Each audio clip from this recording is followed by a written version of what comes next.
living in the last days of the Mesozoic era, specifically at the end of the Cretaceous. At that time, the enormous animals and predators were not yet spread all over the world, occupying all the territory of the planet. It seemed that anywhere you stepped, you could find giants, enormous theropods, and large dinosaurs that ruled the planet, while the waters were dominated by the enormous Mosasaurus. So stay with us until the end of the video, because today we will tell you about the largest animal that ever flew over the earth. If you want to learn something you didn't know about the largest animal that ever flew, stay until the end, because that's where you'll get the answer. During these prehistoric times, even the skies belonged to giants like Gigantosaurus carolini, as well as the most infamous family of pterosaurs the world has ever seen. This was a group of pterosaurs characterized by their extremely long necks and legs. They were well known for reaching great sizes compared to their larger and flying contemporaries. Among them was the most famous and feared of all, the renowned Quetzalcoatlus.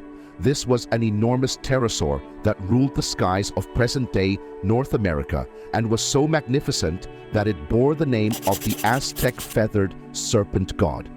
This specimen was known by many as the largest animal that ever flew the skies. However, there was actually another member that few know about, which not only lived at the same time as Quetzalcoatlus, but was probably even larger, making it the largest animal that ever flew over the earth. This enormous pterosaur was discovered and named in the 1970s when two large pieces of a skull and humerus were found in Romania by a team of excavation students. The bones they discovered were so large that at first, the paleontologists studying them believed the remains must have belonged to a new type of theropod. However, they soon realized, based on the structure and shape of the bones, that it was actually a truly monstrous and very elongated creature. Despite the imposing and impressive size of this pterosaur, its discovery went largely unnoticed and received little attention from scientists. After being discovered, it wouldn't be named until more than 30 years later, specifically in 2002, when it was finally dubbed the Hatk Basin Wing Monster.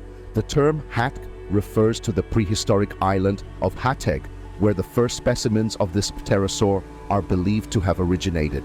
Meanwhile, the name of this monster is a nod to its absolutely absurd size, with paleontologists currently estimating that mature individuals had a wingspan comparable to that of Quetzalcoatlus, which is believed to have reached up to 11 meters or 36 feet long. This great sky dinosaur was so feared by other giants that it is thought to have sometimes hunted its rivals as a way to mark territory and impose respect in the skies. Likewise, it is most likely that it was longer than Quetzalcoatlus, although some scholars differ on this, stating that it is very unlikely that the Hatk monster had a greater wingspan.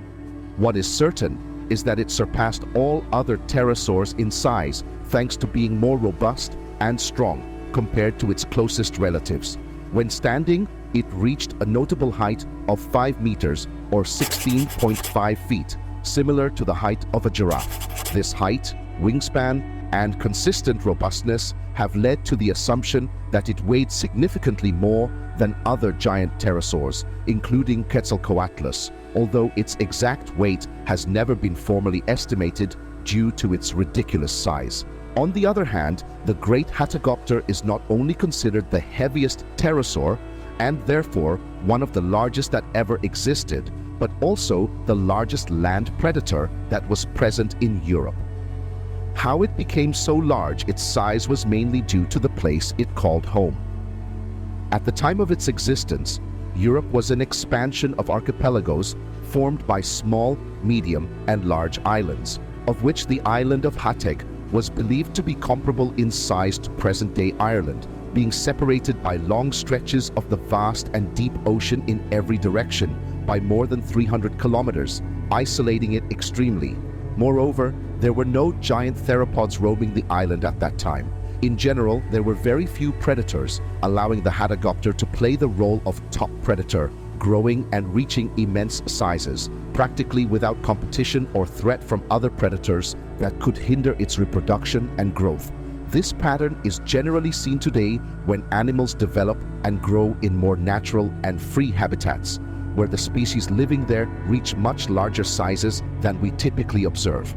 Frankenstein head and neck. It also developed a strange giant skull measuring more than 2.5 meters with 8 feet and 2 inches in length, making it one of the largest skulls of any non-marine animal ever.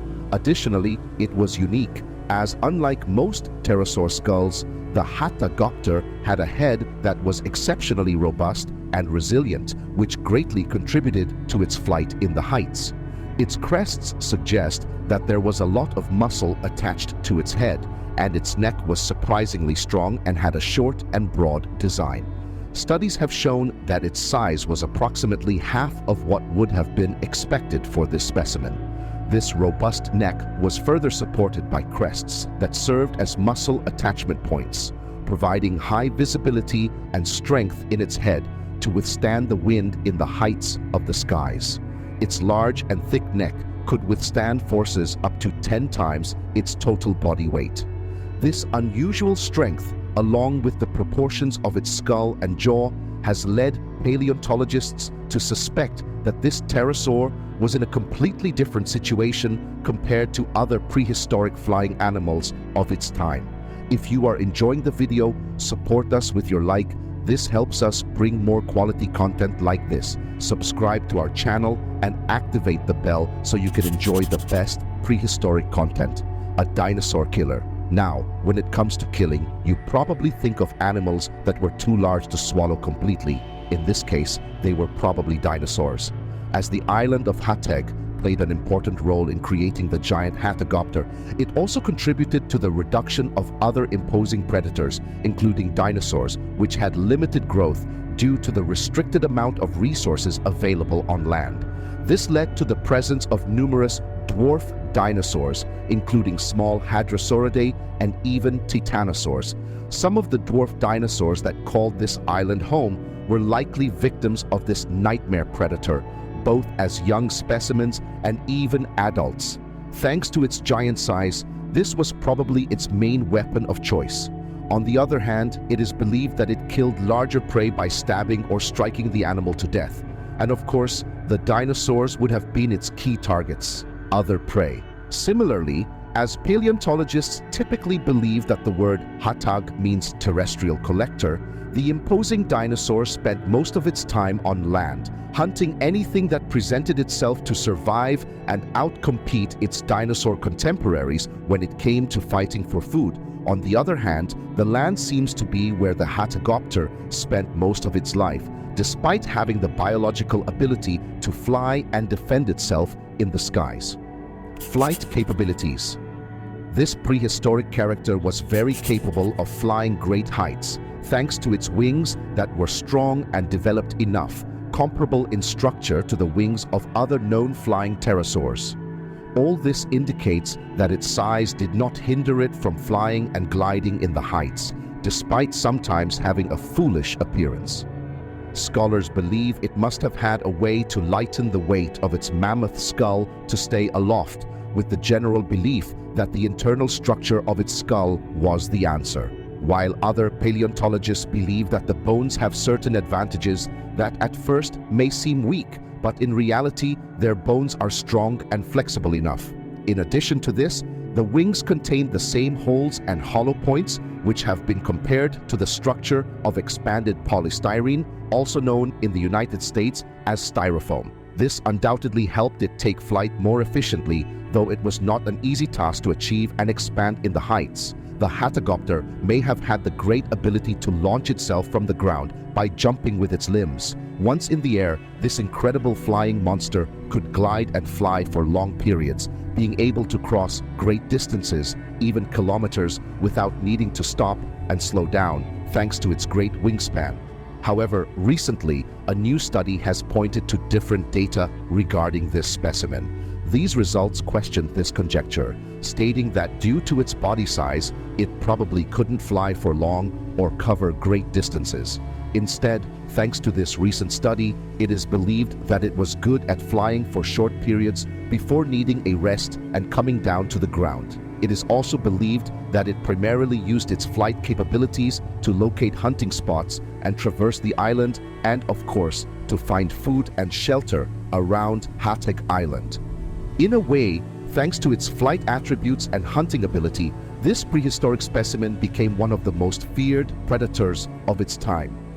Environment of Hateg Island. Located and named Hateg Island, it was dominated by a forest-like ecosystem with a habitat somewhat hostile to the animals that lived, or rather survived there. The island also housed large amounts of rivers and streams, which, along with lush vegetation, resulted in a set of life that unfortunately would have been subjected to terror thanks to the reign of the Hategopter, animals it lived with.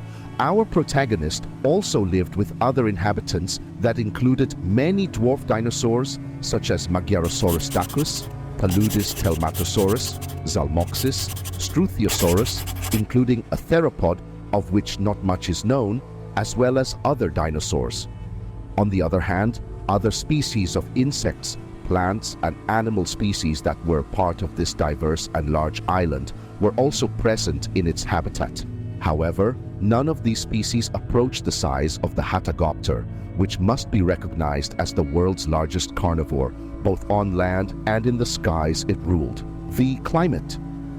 This island undoubtedly enjoyed a tropical climate, being a paradise with warm temperatures and cold nights. At that time, it was much warmer than today, resulting in a subtropical climate with mostly tropical nature and plants. However, unfortunately, the life of the Hategopter was not as long and lasting as many expected. Extinction. Sadly, the Hategopter, sooner rather than later, ended up disappearing. The Cretaceous would end violently with a large asteroid impacting the Earth, marking the beginning of the end for thousands of animals and species that inhabited the world. This event signaled the start of the extinction of both non-avian and pterosaurs, including the largest animal that ever flew the skies. So let's not forget that many of the mineral resources we have today are the result of the many dinosaurs, pterosaurs, and various specimens that populated the Earth. This will lead us to reflect on the limited time we have in life and how we can make our planet a better place for future generations who know their past, history, and of course, the species that today have evolved into the animal life we observe around us. We've reached the end of the video. Thanks for staying with us until now. Tell us, did you know about this imposing flying pterosaur? What did you like most about the video? We'll be reading your comments. If you like this video, support us with your wonderful like and subscribe to our channel for more videos about our fascinating prehistoric world. See you next time.